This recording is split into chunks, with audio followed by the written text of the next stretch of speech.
Bismillahirrahmanirrahim. Assalamu alaikum. In our today lecture, we are going to discuss that how can we find uh, the IS curve mathematically and the LM curve, and at last we see their equilibrium. So let's start with the IS curve mathematical derivation. As we know that aggregate demand equals to C plus I plus G plus NX, where C equals to consumption, I equals to investment, G equals to government spending, and NX equals to net export. We are talking about open economy as we are including net export into the model. So this C equals to A naught A plus BY. Here A is for autonomous consumption, which have no relationship with the income, as when we have zero income at that stage we are still consuming. So this is the autonomous part of the consumption, which we have to made even with zero income. So that why it has no relationship with income, and we call it as autonomous consumption. And this is the induced consumption, which have relationship with the income. When our income increases, our expenditure increases, so it has positive sign. And next is investment. Investment equals to autonomous investment minus DI, induced investment. Autonomous investment, which is not related with interest rate. It does not mean that interest rate is zero. It means that whether the interest rate is, if it is 5%, 10% or 15%, we are not considering, or we are not giving any importance to the interest rate. We have to make investment, we have to make the loan from the bank, so we are not uh, focus about the interest rate. Whatever the interest rate, we must have to take the loan. So that's why it is the autonomous investment. We will make this investment whatever the interest rate is, and this investment is which is related to the interest rate. When interest rate increases, the investment decreases. That's why it has negative sign. So what is the next step? The next step is that we will put all these values in the aggregate demand equation. Y equals to aggregate demand equals to C plus I plus G plus NX. Here the C equals to A plus BY, and this I equals to I naught minus TI. So plus I naught minus TI plus G and plus NX. So from here we took this by to the other side of the equation, and the remaining all the values are as it is on the right hand side of the equation. So from this equation we take y as common. When we take y from common from this, then the remaining here value is 1, as we common out y as a whole. And when we take y from this, then y goes to common, and the remaining value is b. And on the right hand side nothing has been changed, so it is we will write it as it is. And according to mathematical rule, when one thing is multiply on the other side, and when we will bring it to the other side, it will have to be divide. Okay, so when we bring this 1 minus b to the right side of the equation, then this 1 minus b will be divided to the whole equation which is present on the right hand side of the equation. Okay, so now we next do that we combine all the autonomous expenditure into one form, and the variable, and we separate the variable from this part. Okay, so these are the autonomous expenditure, the autonomous variable, and the induced variable is separated from these variable. So we assume that these all are equals to 1 a bar, which is for constant. So we write this as a whole equals to a bar. So this will equals to a bar, and the remaining thing is as it is. So the as we can see that 1 over 1 minus p is also present before the minus, and 1 over 1 minus p is present after the minus. So we will take 1 over 1 minus p as common. So when we take 1 over 1 minus p from common from this values, then the remaining amount is a bar.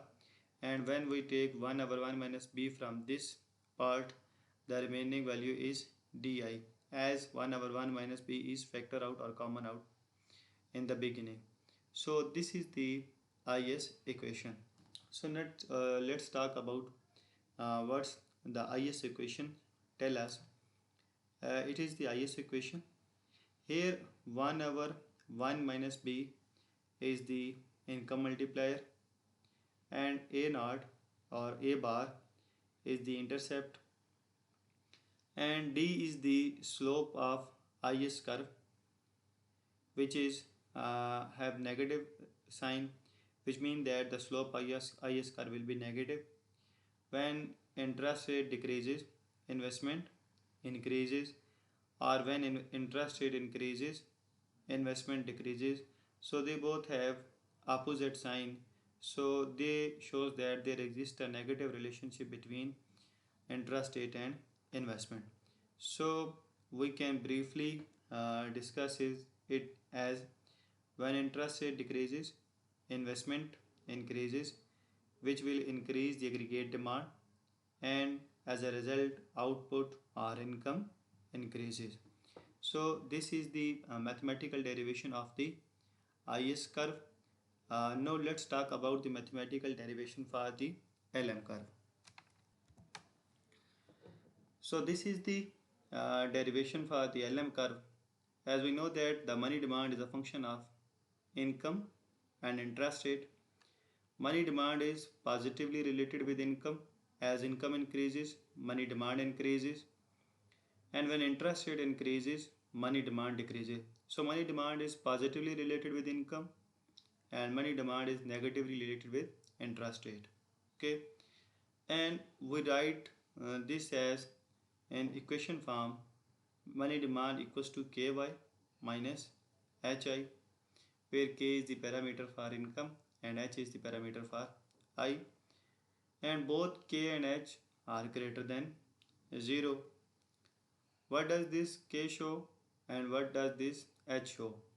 K shows that how much demand for real money balances increases when income increases. As we discussed earlier that income and money demand has positive relationship. So when the real money balances increases, income increases. And H shows how much demand for real money balances decreases when rate of interest increases or rises. As we also discussed it earlier, when interest rate increases, demand for money decreases. So equilibrium in so now let's talk about the equilibrium in money market. Demand for real money balances equals to supply for real money balances. Equilibrium in money market exists when money supply equals to money demand. So here is the money supply M over P, which is in real form, and which is equals to ky minus hi. As we discussed earlier, money demand equals to ky minus hi. So this is money demand equals to money supply, and this is the equation for money demand, and it is for money supply. So if we want, money supply is set by central bank, so it is constant for a period, as no individual or no other person can change the supply of money, as it is controlled by the monetary policy and or by the central bank. So no other person can change this supply, so it is fixed for a given period. So if we want to find the value of interest rate from this equation, we will take this hi to the other side of equation. It is negative on the right hand side. When we take this to the other side of the equation, it will become positive. HI and M over P written as it is, and Ky is on the right hand side of the equation. Now we bring this M over P real money balances on the right hand side of the equation, as we are interested to find the value of interest rate. So we bring this M over P to the right hand side of the equation. On the left side of the equation, it has positive sign. When we bring it to the right hand side of the equation, its signs changes. So now h is multiplying with I. We also want it to separate from I. So when we separate this h from I, it is multiplying with I. So when we bring this h to the right hand side of the equation, it will divided with the whole equation which is present on the right side of the equation. So this is the LM equation. So what does it shows? What are these K, Y, M over P are showing? K is K, it is positive, as we can see that it has positive sign. K, it is positive, so the slope of LM curve will be positive. Okay, and the coefficient M over P is negative, which is the sign, real money balance is it is negative, or we can say it is a real money supply. So it is negative, so expansion in real money supply. So when money supply increases, it shifts the LM curve to the right, and vice versa. And what is mean by vice versa? When real money balances decreases, it will shift the LM curve to the left side, and it will increase the interest rate. Okay. What does this negative sign mean? This negative sign mean that when money supply increases, interest rate decreases, and when money supply decreases, interest rate increases. And what will happen to the LM curve? When money supply increases, LM curve shift to the right, and when money supply decreases, LM curve shift to the left. Okay, now let's talk about the equilibrium for IS and LM. So this is the equation for IS as we derived it earlier, and this is the equation for LM which we discussed also earlier. So for equilibrium, it requires that both IS and LM hold goods. In this way, goods and money market equilibrium will be achieved at same interest and income level. To find such equilibrium, we put the value of interest rate of LM into IS.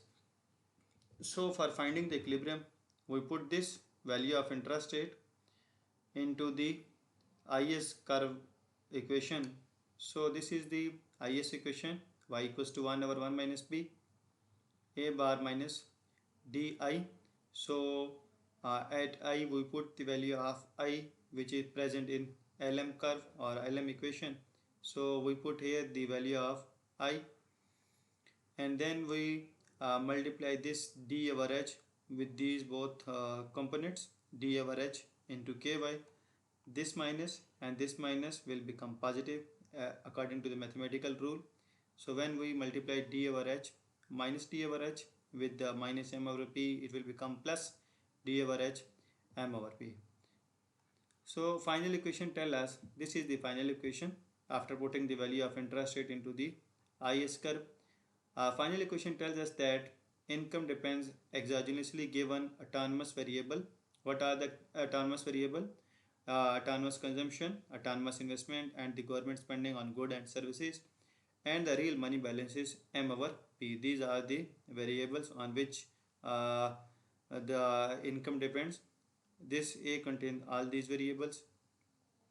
This is the income and this is the real money balances, and size of the multiplier also 1 over 1 minus B. Higher the autonomous expenditure, higher level of the equilibrium level of income. Okay.